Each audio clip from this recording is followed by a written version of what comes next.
ओम आदित्याय विद्महे दिवाकराय धीमहि तन्नो सूर्य प्रचोदयात्। अर्थात हे सूर्यदेव, मैं आपकी पूजा करती हूँ। आप मुझे ज्ञान के प्रकाश से प्रकाशित करते हैं। दिन के निर्माता, मुझे ज्ञान दो। और हे सूर्यदेव, आप मेरे मस्तिष्क को शांति दो। सूर्य भगवान की जय। हरे कृष्णा।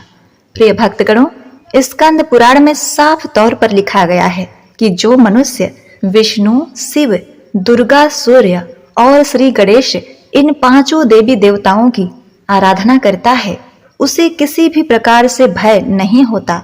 वह स्वर्ग का अधिकारी होता है, धन का स्वामी, पुत्र पुत्री से भाग्यशाली होता है। तो आज हम उन्हीं 5 देवी देवताओं में से 2 प्रमुख देवताओं की कल्याणकारी कथा का श्रवण करेंगे, जिसमें जीवन ज्योति प्रदान करने, मनुष्यों में ऊर्जा जीवन देने वाले, सौभाग्य आरोग्य के देवता सूर्य भगवान की कथा का रसपान करेंगे और जगत के पालन करता, धन लक्ष्मी सुख सफलता देने वाले प्रभु श्री विष्णु की परम आनंदमयी कथा। प्रिय भक्तगणों, सभी सुखों की प्राप्ति के लिए श्रवण करते हैं आज की पावन पौराणिक कथा। आप जितने भक्तगण कथा को सुन रहे हैं, वीडियो पसंद आए तो उसे एक लाइक भी कर दीजिएगा। हरे कृष्णा। कथा इस प्रकार से है। प्राचीन काल की बात है। एक गांव में एक ब्राह्मण रहता था। वह सूर्य भगवान का बड़ा ही भक्त था। वह हर रोज सुबह सूर्य उदय से पूर्व उठकर नहाता था और सूर्य भगवान की कहानी कहता था, सुनता था और उन्हें अर्घ भी देता था। इन सब में उसे देर हो जाती थी और वह ज्यादा काम भी नहीं कर पाता था, जिसके कारण उसे उसकी पत्नी बहुत ही डांटती थी एवं समाज वाले भी उसे निकम्मा कहते थे। एक दिन इन सभी चीजों से परेशान होकर वह ब्राह्मण बाजार से पूजन का सामग्री लेकर जंगल में चला गया। वहां एक सूखी नदी के किनारे एक सूखे पीपल का पेड़ था, जहां बैठकर वह ब्राह्मण सूर्य भगवान की कहानी पढ़ने लगा एवं उनकी पूजा करने लगा। और उस नदी में एक जगह थोड़ा सा जल था। उसमें से जल लेकर वह सूर्य भगवान को समर्पित करता है। जैसे ही उसके द्वारा चढ़ाया गया जल नदी और पीपल के पेड़ पर गिरता है, वैसे ही नदी साफ पानी से भर जाता है और पीपल का पेड़ हरा भरा हो जाता है। तभी सूर्य भगवान उस नदी के जल में प्रकट होकर कहते हैं, हे ब्राह्मण, मांग, क्या मांगता है? ब्राह्मण ने यह सुनकर सोचा कि यह आवाज किसी भूत प्रेत का तो नहीं। यह सोचकर ब्राह्मण वहां से भाग जाता है। तब वह घर जाकर यह सारी बातें अपनी पत्नी को बताता है। तब उसकी पत्नी समझ जाती है कि सूर्य भगवान ने इन्हें दर्शन दिया है।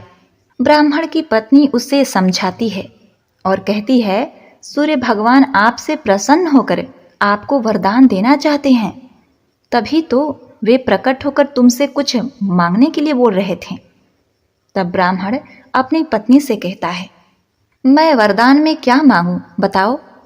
उसकी पत्नी कहती है कि कम शब्दों में जितना हो सके मांग लो। और ब्राह्मण को सूर्य भगवान से ये मांगने को कहती है कि अपने महल के अंदर सोने के पालने में पोते को दासियों द्वारा खिलाते हुए अपनी आंखों से देख पाऊं। प्रिय भक्तगणों, अब वह ब्राह्मण उसी जंगल में फिर से जाता है। वह जंगल में जाता है और सूर्य भगवान की कहानी कहता है। तभी भगवान सूर्य फिर से प्रकट होकर ब्राह्मण से वरदान मांगने को कहते हैं। तब ब्राह्मण अपनी पत्नी द्वारा बताए गए शब्दों को सूर्य भगवान को कहता है, मेरे सोने के महल में सोने के पालने में पर पोते को दासियों द्वारा खिलाते हुए देखूं। प्रिय भक्तगणों, ब्राह्मण की पत्नी द्वारा बताई गई बातों को सुनकर सूर्य भगवान कहते हैं, देखने में तो तू बड़ा भोला भाला लगता है, पर एक ही बार में सब कुछ मांग लिया। सूर्य भगवान ने कहा, जा, तेरी इच्छा पूर्ण होगी। ब्राह्मण जब जंगल से वापस अपने घर को आता है तो देखता है कि उसकी टूटी हुई झोपड़ी महल बन गई है और उस महल में दास दासियां आ रहे हैं, जा रहे हैं। ब्राह्मण पास में बैठी एक बूढ़ी मैया से पूछा, माँ, यहाँ तो मेरी झोपड़ी हुआ करती थी, और यहाँ अचानक महल कहाँ से आ गया? प्रिय भक्तगणों, उसी समय महल की खिड़की से एक सुंदर सी महिला गहनों और सुंदर वस्त्रों से लदी हुई बाहर आई और ब्राह्मण से आकर बोली, अजी आओ, यह आपका ही घर है। सूर्य भगवान ने हमारी मनोकामना पूर्ण कर दी है।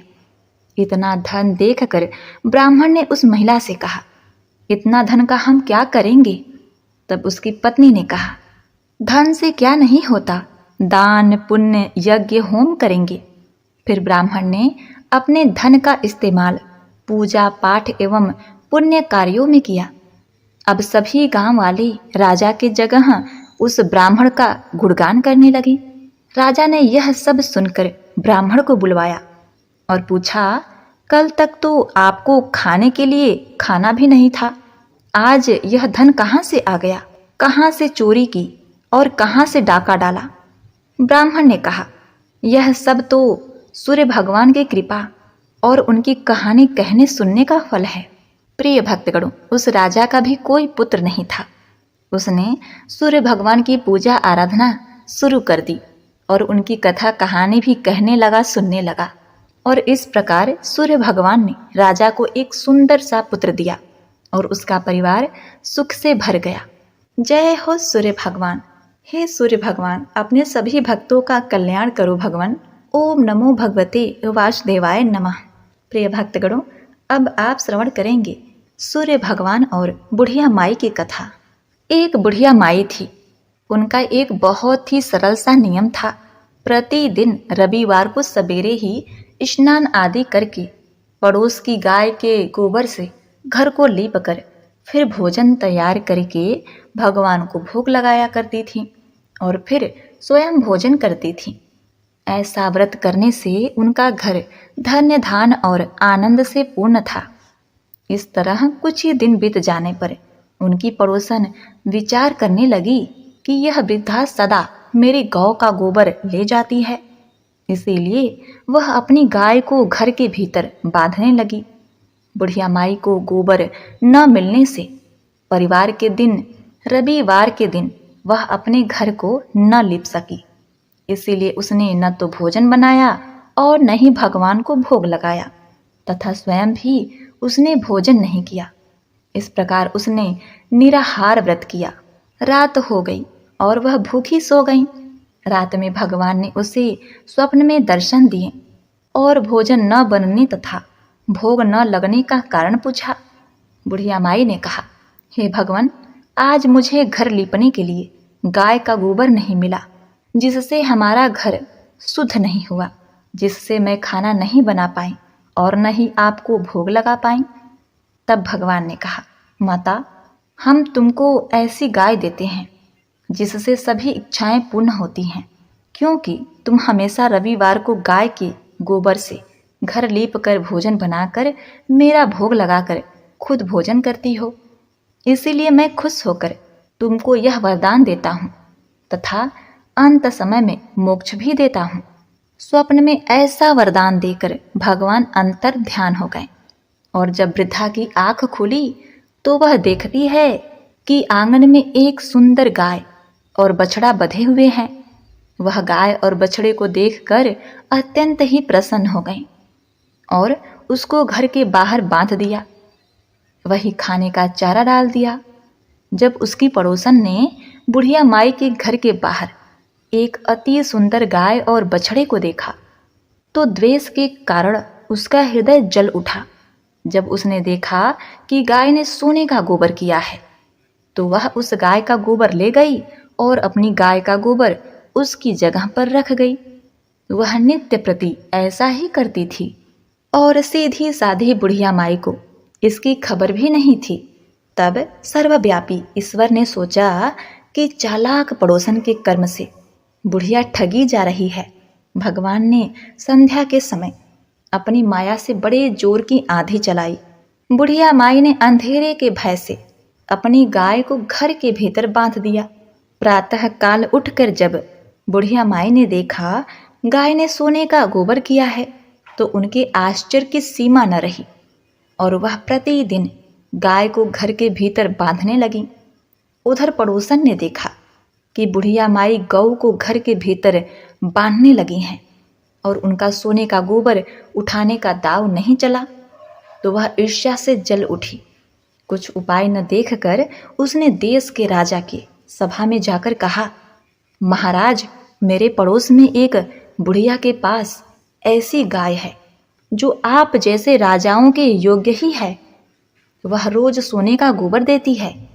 आप उस सोने से प्रजा का पालन कीजिए। वह वृद्धा इतने सोने का क्या करेगी महाराज? राजा ने जब यह सुना तो अपने दूतों को वृद्धा के घर गाय लाने के लिए आज्ञा दी। वृद्धा प्रातः ईश्वर का भोग लगाकर भोजन ग्रहण करने जा रही थी कि राजा के कर्मचारी गाय लेकर चले गए। वृद्धा काफी रोई चिल्लाई, किंतु कर्मचारियों के समक्ष कोई क्या कर सकता है। उसी दिन वृद्धा गाय के वियोग में भोजन ना खा सकी। रात रात भर रो रो कर ईश्वर से गाय को पुनः पाने के लिए प्रार्थना करती रही। उधर राजा गाय को देखकर बहुत प्रसन्न हुआ, लेकिन सुबह जैसे ही वह उठा, सारा महल गोबर से भरा दिखाई देने लगा। राजा यह देखकर घबरा गया। अब क्या था? भगवान ने रात में राजा से स्वप्न में कहा, हे राजा, गाय वृद्धा को लौटाने में ही तेरा भला है। उसके रविवार के व्रत से प्रसन्न होकर मैंने उसे गाय दी थी। यदि तूने उस गाय को वापस नहीं लौटाया तो तेरा सर्वनाश हो जाएगा। प्रिय भक्तगणों, प्रातः होते ही राजा ने वृद्धा को बुलाकर बहुत से धन देकर सम्मानित किया। उसके साथ ही गाय व बछड़ा लौटा दिया। उसकी पड़ोसन को बुलाकर उचित दंड दिया। इतना करने के बाद राजा के महल से गंदगी दूर हो गई। उसी दिन से राजा ने नगरवासियों को आदेश दिया कि राज्य की तथा अपनी समस्त मनोकामनाओं की पूर्ति के लिए रविवार को व्रत करें। व्रत करने से नगर के लोग सुखी जीवन व्यतीत करने लगे। कोई भी बीमारी तथा प्रकृति का प्रकोप उन पर नहीं होता था। सारी प्रजा सुख से रहने लगी। एक बार प्रेम से बोलिए, जय सूर्य भगवान। हे सूर्य भगवान, जैसे आपने बुढ़िया माई को दिया वैसे ही अपने सभी भक्तों को देना। कथा कहानी कहने वाले, सुनने वाले और हुंकारा भरने वालों को देना। प्रिय भक्तगणों, अब आप श्रवण करेंगे विष्णु भगवान की कल्याणमयी सुख संपत्ति देने वाली रोचक कथा। किसी नगर में एक राजा रहता था। उस राजा की 7 बेटियां थीं। उस राजा के राज में प्रजा बहुत ही सुखी थी। उसके राज में प्रजा को कोई तकलीफ नहीं थी। एक दिन राजा के मस्तिष्क में एक विचार आया। राजा ने अपनी 7 बेटियों को बुलाया और अपनी सभी बेटियों से पूछा, पुत्री, ये बताओ तुम लोग किसका दिया हुआ खाती हो? राजा की 6 बेटियों ने उत्तर दिया, पिताजी, हम सब आपका दिया हुआ खाते हैं और आपका ही दिया पहनते भी हैं। राजा की 7वीं बेटी, जो कि भगवान विष्णु की परम भक्त थी, जो कि सबसे छोटी थी, उसने अपने पिता से कहा, पिताजी, मैं तो भगवान का दिया हुआ खाती हूँ। यह सुनकर राजा अत्यधिक क्रोधित हो गया।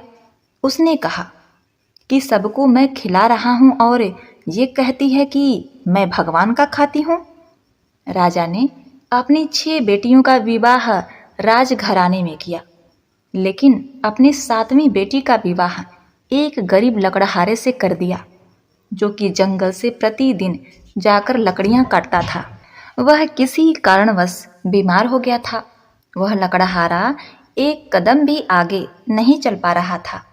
इतनी दयनीय स्थिति उस लकड़हारे की हो गई थी। ऐसे लकड़हारे से उस राजा ने अपनी छोटी बेटी का विवाह कर दिया। राजा ने अपनी छोटी बेटी से कहा कि तूने तो बोला था ना कि मैं भगवान का दिया हुआ खाती हूँ, तो अब तू उन्हीं का दिया हुआ खा। वह लड़की भगवान विष्णु की परम भक्त थी। भगवान की इच्छा समझकर खुशी खुशी उसी गरीब लकड़हारे के साथ रहने लगी। वह राजा की पुत्री राजकुमारी प्रतिदिन जंगल से लकड़ियां काटकर बाजार में बेचती। उसमें जो पैसे मिलते उन पैसों से अपने पति के लिए दवाइयाँ, खाने के लिए सामान और भगवान की पूजा के लिए पूजन सामग्री और कुछ दान के लिए बचाया करती थी। लकड़हारे की पत्नी ने उसी जंगल में एक कुटिया बना लिया था तथा उसी कुटिया में दोनों रहने लगे थे। लकड़हारे की पत्नी बहुत ही दयावान थी। वह नित्य प्रति भगवान विष्णु का पूजन अर्चन किया करती थी और उसके साथ ही भगवान शिव का भी पूजा करती थी। उसी कुटिया के बगल में एक नाग का जोड़ा रहता था। लकड़हारे की पत्नी सुबह एक कटोरे में दूध लेकर वह नाग के बिल के पास रख देती थी। वह नाग प्रतिदिन दूध पीता था। प्रिय भक्तगणों, कहते हैं कि जो भी भक्तगण भगवान शिव की पूजा करता है और भगवान विष्णु का निंदा करता है, उसे किसी भी प्रकार का सुख प्राप्त नहीं होता, और जो भक्त भगवान विष्णु की पूजा करता है और शिव की निंदा करता है तो उसे भी किसी प्रकार का सुख नहीं मिलता, उल्टा उसे दुख भोगना पड़ता है। शिव और विष्णु एक दूसरे के पूरक हैं। इस बात को वह कन्या बहुत ही अच्छी तरह भली भांति जानती थी। तो प्रिय भक्तगणों, वह नाग कोई मामूली नाग नहीं था, बल्कि भगवान शिव स्वरूपी इच्छाधारी नाग था। एक दिन उस नाग ने सोचा कि यह कन्या बहुत ही दयालु है तथा गरीब भी है, क्यों ना इसकी मदद की जाए। एक दिन भगवान की प्रेरणा से उस नाग ने लकड़हारे की पत्नी के स्वप्न में आकर कहा, हे पुत्री, जिस स्थान पर तुम दूध का कटोरा रखती हो वहां पर तुम गड्ढा खोदना, तुम्हें बहुत सारी अथाह संपत्ति मिलेगी। उस संपत्ति से तुम सबका भला करना, किंतु एक बात का ध्यान रखना, कोई भी व्यक्ति तुम्हारे द्वार से भूखा न जाए। लकड़हारे की पत्नी सुबह उठी और जिस स्थान पर नाग का जोड़ा रहता था उसके कुछ ही दूर पर उसने खोदना आरंभ कर दिया। उसकी पूरी तकदीर ही बदल गई। उसे इतना ज़्यादा धन मिला, इतना ज़्यादा सोना मिल गया कि उस धन से उसने एक महल बनवा लिया। उसने पूरा एक नगर ही बसा लिया। वह प्रतिदिन भूखों को भोजन कराती थी। उसका पति भी अब पूरी तरह स्वस्थ हो चुका था। एक दिन लकड़हारे की पत्नी सबको भोजन करवा रही थी। तब उसने देखा कि पंक्ति में सबसे पीछे उसका पिता तथा उसकी 6 बहनें लगी हुई हैं। उसने सबको पहचान लिया और अपने पिता से पूछने लगी, पिताजी, आपकी ऐसी हालत कैसे हो गई? उसके पिता ने कहा, पुत्री, मेरा सारा राजपाट छिन गया। तेरी इन 6 बहनों के पतियों ने धक्के मारकर अपने राज्य से बाहर निकाल दिया। अब हम सबकी यह दशा हो गई है कि हमें भिक्षा मांगना पड़ रहा है और उसी लिए हम तुम्हारे दरवाजे पर पंक्ति में खड़े हैं। प्रिय भक्तगणों, उन सबकी ऐसी परिस्थिति देखकर लकड़हारे की पत्नी ने अपने पिता, अपनी 6 बहनों की मदद की। तब उसने अपने पिता से कहा, देखा पिताजी, मैंने कहा था ना, हम सब भगवान का दिया हुआ खाते हैं। हम सब इस जगत के पालन करता भगवान विष्णु के आश्रय पर ही, उनकी कृपा से उनका दिया हुआ खाते हैं। उसके पिता ने कहा, हाँ पुत्री, तुमने सही कहा था। अब मुझे भी विश्वास हो गया है कि हम सब भगवान का दिया हुआ ही खाते हैं। एक बार प्रेम से बोलिए, जय श्री हरि, ओम नमः शिवाय जय। अलूने रविवार कथा के अनुसार एक साहूकार था। उसके कोई भी पुत्र नहीं था।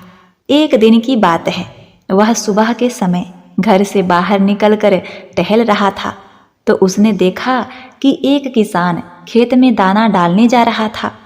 साहूकार को देखते ही वह वापस लौट गया और बोला, आज तो सगुन अच्छा नहीं है। अरे अरे, मैंने किसका मुंह देख लिया। आज का मेरा दिन बड़ा ही खराब जाएगा। अब देखिए, साहूकार ने यह सुना तो उसे बहुत ही बुरा लगा। उसका मुंह उतर गया। वह बहुत ही दुखी मन से अपने घर आ गया और अपनी पत्नी से बताने लगा कि आज एक किसान खेत में दाना बोने जा रहा था।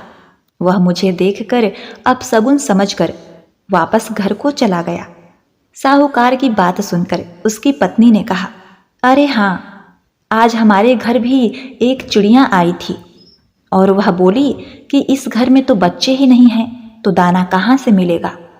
यह कहकर वह चिड़िया भी मेरे घर से उड़ गई, चली गई। अब देखिए, यह सब सुनकर साहूकार को बड़ा दुख भी हुआ और क्रोध भी आया। साहूकार भगवान की पूजा नित्य प्रति तो किया करता ही था, लेकिन वह समय पौष माह का था और रविवार पड़ने वाला था। तो उसी रविवार के दिन से वह सूरज भगवान की आराधना करने लगा। 12 वर्ष बीत गए, तब सूरज भगवान ने सोचा, यदि भक्त की पुकार नहीं सुनी तो भगवान को कोई नहीं मानेगा। सूरज भगवान को दया आ गई और प्रकट होकर बोले, हे साहूकार, तेरे नसीब में बच्चा तो नहीं है, लेकिन तेरी भक्ति से मैं बड़ा प्रसन्न हूँ। तुमने लगातार बिना किसी शिकायत के 12 वर्ष तक मेरा पूजा किया है, आराधना किया है, इसीलिए मैं तेरे से बड़ा ही प्रसन्न हूँ। तेरे नसीब में तो एक भी पुत्र नहीं है, किंतु मेरे आशीर्वाद से तेरे घर एक कन्या जन्म लेगी। वह कन्या बहुत ही चमत्कारी होगी। प्रिय भक्तगणों, यह कौन सा चमत्कार है, आगे इस कहानी में सुनिए। अब देखिए, भगवान सूर्यदेव की कृपा से 9वें महीने उस साहूकार के घर में एक कन्या ने जन्म लिया और उस कन्या को नहलाने धुलाने के लिए एक दासी को रखा गया।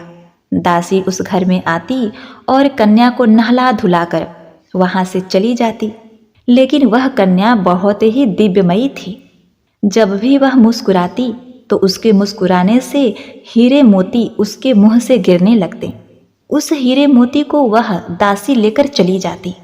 जब 1.25 महीना बीत गया, तब साहूकार की पत्नी ने दासी से कहा, अब मैं अपनी कन्या को खुद भी नहला धुला सकती हूँ। तब वह दासी उस दिन से आना बंद कर देती है। अब वह साहूकार की पत्नी अपनी कन्या को नहलाने लगी तो बच्ची के हंसने पर हीरे मोती गिरे। अब वह समझ गई कि वह दासी तो खूब हीरे मोती इकट्ठा कर ली होगी, क्योंकि मेरी कन्या जब भी हंसती है तो हीरे मोती गिरते हैं। अब लड़की बड़ी हुई तो माँ बाप ने सोचा कि घर में धन तो बहुत है, इसीलिए घर जमाई रख लेते हैं। उन्होंने एक गरीब लड़का ढूंढा और उसके साथ अपनी लड़की का विवाह करा दिया। माँ दिन उगते ही अपनी बेटी को जगाने जाती और उसका मुंह देखती। तब लड़की का पति बोला, माँ जी, इतना सुबह सुबह आप हमारे कक्ष में क्यों आ जाती हैं? तो लड़की की माँ बोली, हमारे घर का यह नियम है कि हम अपनी बेटी का मुंह देखे सुबह सुबह किसी चीज की शुरुआत नहीं करते, इसीलिए मैं सुबह सुबह अपनी बेटी का मुंह देखने चली आती हूँ। जब दूसरा दिन हुआ तो दूसरे दिन सुबह वह लड़का उठा और अपनी पत्नी का मुंह देखा तो उसके मुंह से हीरे मोती गिर रहे हैं। अब वो समझ गया कि इसीलिए ही सासू माँ इसका मुंह पहले ही देख लेती हैं। थोड़ी देर के बाद लड़की की माँ आई और हीरे मोती नहीं मिले तो माँ समझ गई कि जमाई को पता चल गया है कि मेरी पुत्री के मुंह से हीरे मोती गिरते हैं। माँ के मन में लालच आ गया। उसने सोचा कि यदि जमाई को पता चल गया है, वह तो धनवान हो जाएगा, मेरी पुत्री को यहाँ से ले जाएगा और हमें फिर से हीरे मोती नहीं मिलेंगे। अब उस माँ के मन में कपट आया। उसने एक आदमी को अपने जमाई को जान से खत्म करने के लिए, उसकी हत्या करने के लिए भेज दिया। अब देखिए, आदमी ने जमाई को मार दिया और उसका सिर सासू को लाकर दे दिया। सूरज भगवान ने देखा कि हमारी दी हुई कन्या का पति मर गया है और मेरी यह प्रसाद स्वरूपा कन्या विधवा हो गई है, तो सूर्य भगवान को बड़ी ही दया आई और सूर्य भगवान मनुष्य का रूप धारण करके एक भिक्षुक के रूप में उस साहूकार के घर गए और उन्होंने कहा, हे देवी, आज आप मुझे कुछ भिक्षा दे दें तो आपका बड़ा ही उपकार होगा। अब देखिए, उस कन्या की माँ साहूकार की पत्नी घर में से अनाज लेने के लिए जाती है और इधर सूरज भगवान चुपके से उस कन्या के पति का सिर लेकर उसके धड़ से लगा देते हैं। उन्होंने उसके अंग जोड़कर अमृत का छिड़काव कर दिया। तब उसका पति उठकर बैठ गया। इधर वह कन्या पौष रविवार का व्रत धारण की हुई थी। घर पहुंचकर उस कन्या ने देखा कि उसका पति देर शाम को घर आया है, तो उसने कहा, आपको पता है ना कि पौष रविवार व्रत का मेरा नियम है, दिन के अस्त होने के बाद मैं खाना नहीं खाती, तो फिर आप इतनी देर तक कहाँ गए थे? वो बोला, हे प्रिय, मुझे मारने के लिए तेरी माँ ने आदमी भेजा था। और वह सारी कहानी अपनी पत्नी को सुना देता है। तब बेटी बोली, अब हम यहाँ नहीं रहेंगे। जो मेरा सुहाग छीन ले वो किस काम का। बेटी अपने पति के साथ अलग घर में रहने लगी। उसके घर में सुख समृद्धि हो गई और माँ के घर में धीरे धीरे दरिद्रता आ गई। हे सूरज भगवान, जैसे आपने उस बेटी को प्रसन्न किया, उसका कल्याण किया, वैसे सबका उद्धार करना। जैसे माँ को दरिद्र बनाया, वैसा किसी को दरिद्र मत बनाना। इस कथा को सुनने वाले, कहने वाले तथा हुंकारा भरने वालों के ऊपर अपनी कृपा दृष्टि सदैव बनाए रखना। जय सूर्यदेव। ओम सूर्याय नमः। अब आइए सूर्य भगवान के 12 नामों का जप करते हैं। ओम मित्राय नमः, ओम रवे नमः, ओम सूर्याय नमः, ओम भानवे नमः, ओम खगाय नमः, ओम पुष्णे नमः, ओम हिरण्यगर्भाय नमः, ओम मरीचये नमः, ओम आदित्याय नमः, ओम सावित्रे नमः, ओम अर्काय नमः, ओम भास्कराय नमः।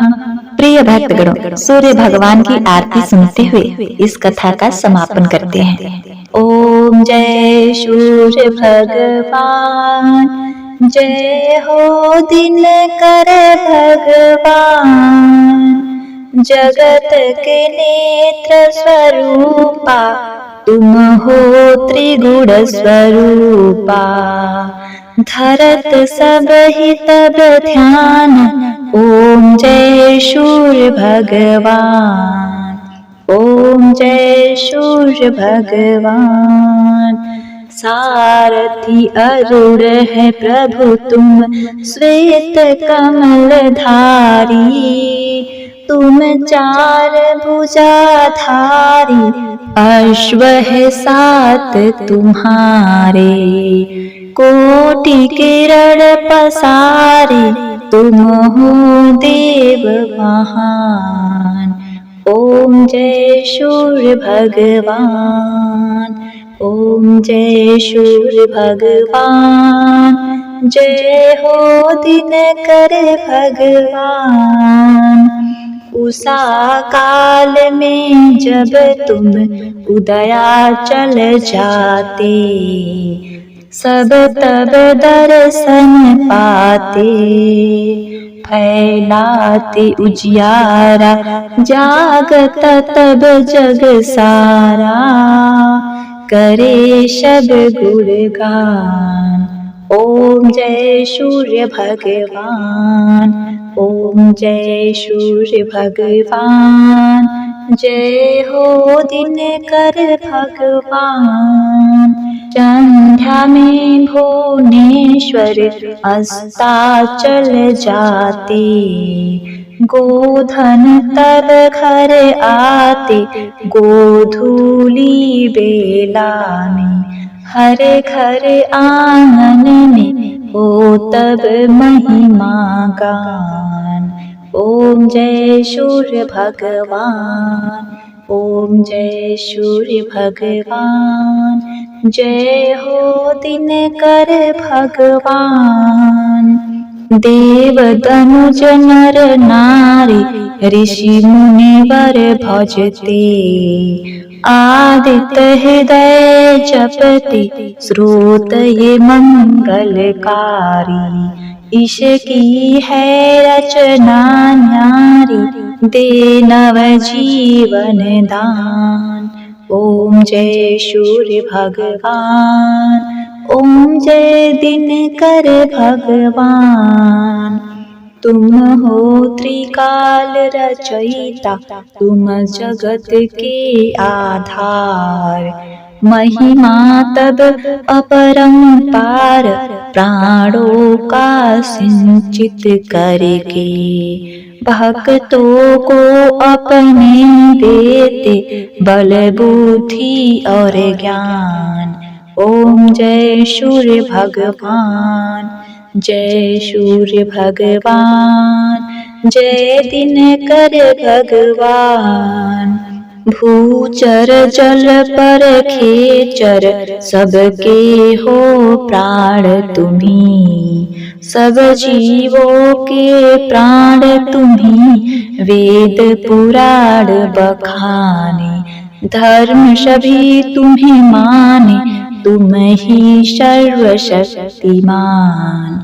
ओम जय सूर्य भगवान, जय सूर्य भगवान, ओम जय दिनकर भगवान। पूजन करती दिशाएं, पूजे दश दिक्पाल, तुम भुवनों के प्रतिपाल, ऋतु में तुम्हारी दासी, तुम शाश्वत अविनाशी, शुभकारी अंशुमान।